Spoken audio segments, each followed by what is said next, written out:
Okay, so here is my wood round from the Home Depot, and it is a little on the rough side, so I am just going to use my orbital sander, and I'm just going to sand it just to smooth it off.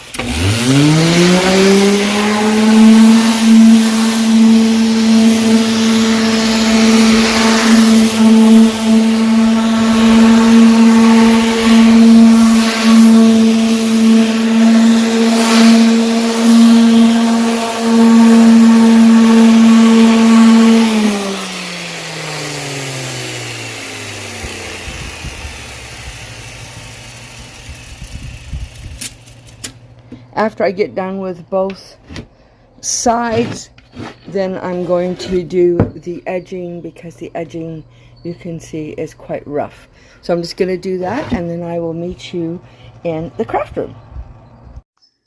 Well, hello everyone. This is a wood round. I'm taking some painter's tape. I'm going to tape off, and I'm going to put a dark red, and on one side it is the Waverly's lacquer, and then the other side is going to be Waverly's Snow White. So this is for my new pastor and his wife, and they just bought a new home in our town, and so I am making this for their new house. So I'm just getting this all done in this lacquer. I don't show you, but I actually do the edges as well. I got those all covered. Now, when I was sanding, I sanded it really super smooth. I went to like 320 grit and got it really super smooth, because when you buy these from Home Depot, the edges are really quite rough. Now, this is part of a collaboration that I am one of the hosts. We do this monthly on the last Sunday of every month, and I will tell you a little bit more information on that in just a couple of minutes. So as you can see, I'm getting the Snow White. Now, this was the last of the bottle, and it was really super thick, so I was having a hard time spreading it. You're not going to see, but I ended up spraying some water on the surface. Now, yes, that makes it dry a little bit slower, but guess what? The paint really flows a lot better. So here I am just finishing up this white. Now, I did cut out some lettering on my Cricut, as well as I'm going to make a huge bow for this. Okay, so here I'm going to make this bow, and I'm doing 3 different kinds of ribbon. This one is from, I think it's from Walmart. I cut the tails first, and then I scrunch them, and I push them right down in between the 2 dowels that is on this bow maker that I made myself. And those lines are inches, and so I'm just going to squish this and put it right down there and position it where I want. And I'm going to do 2 loops on each side with the red. They're 5 inches long. And then I'm going to grab a black and white buffalo check ribbon, and I'm going to do the same thing, but they are going to be 2 on each side, and they're going to be 4 inches wide.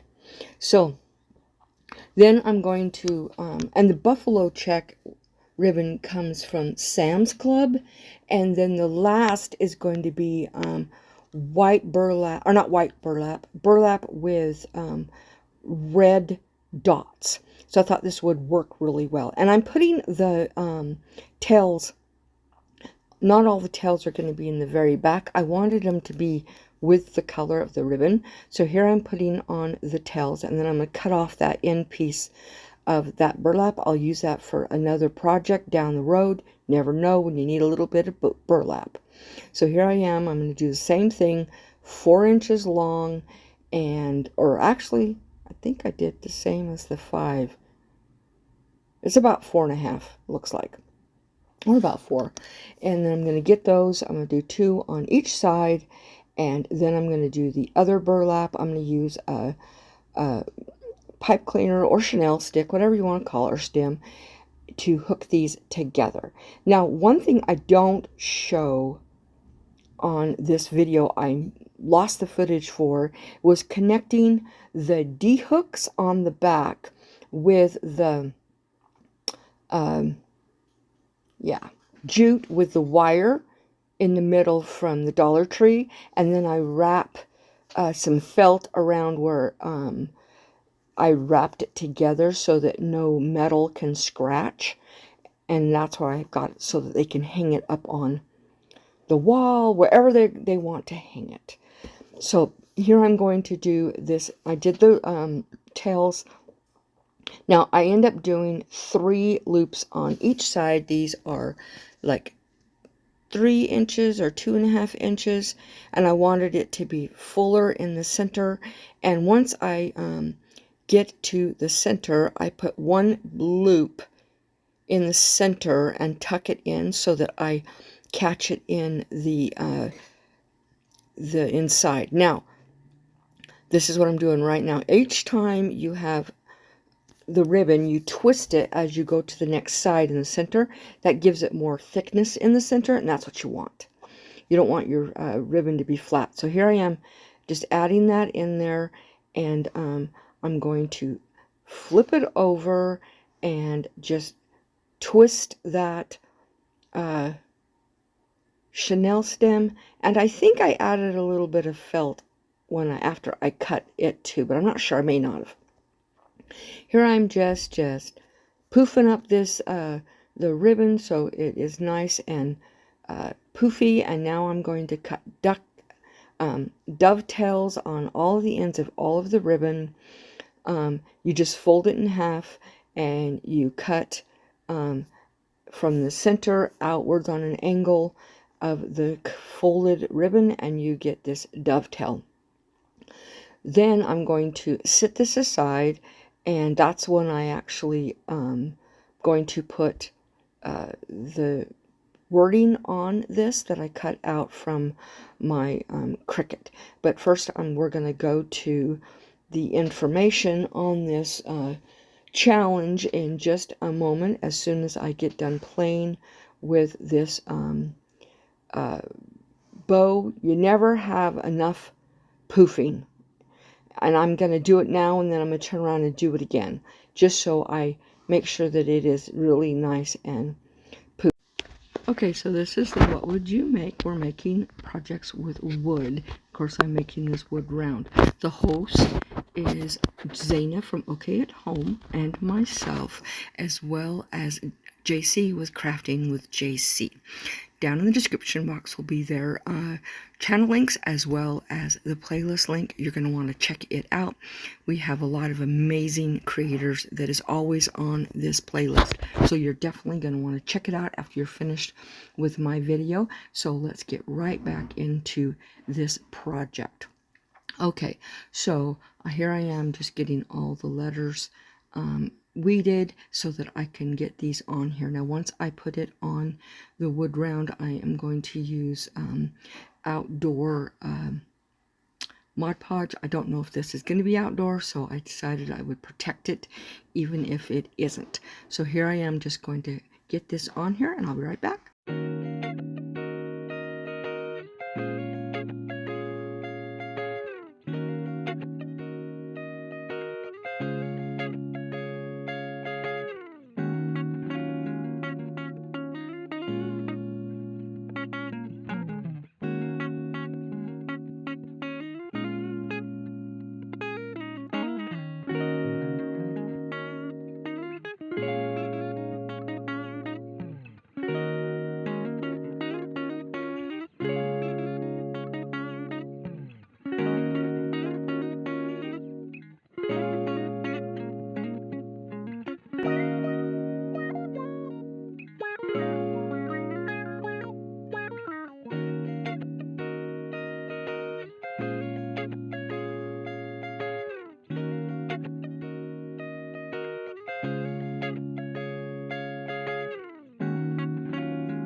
All right, here I am. I've hooked the bow on. I did the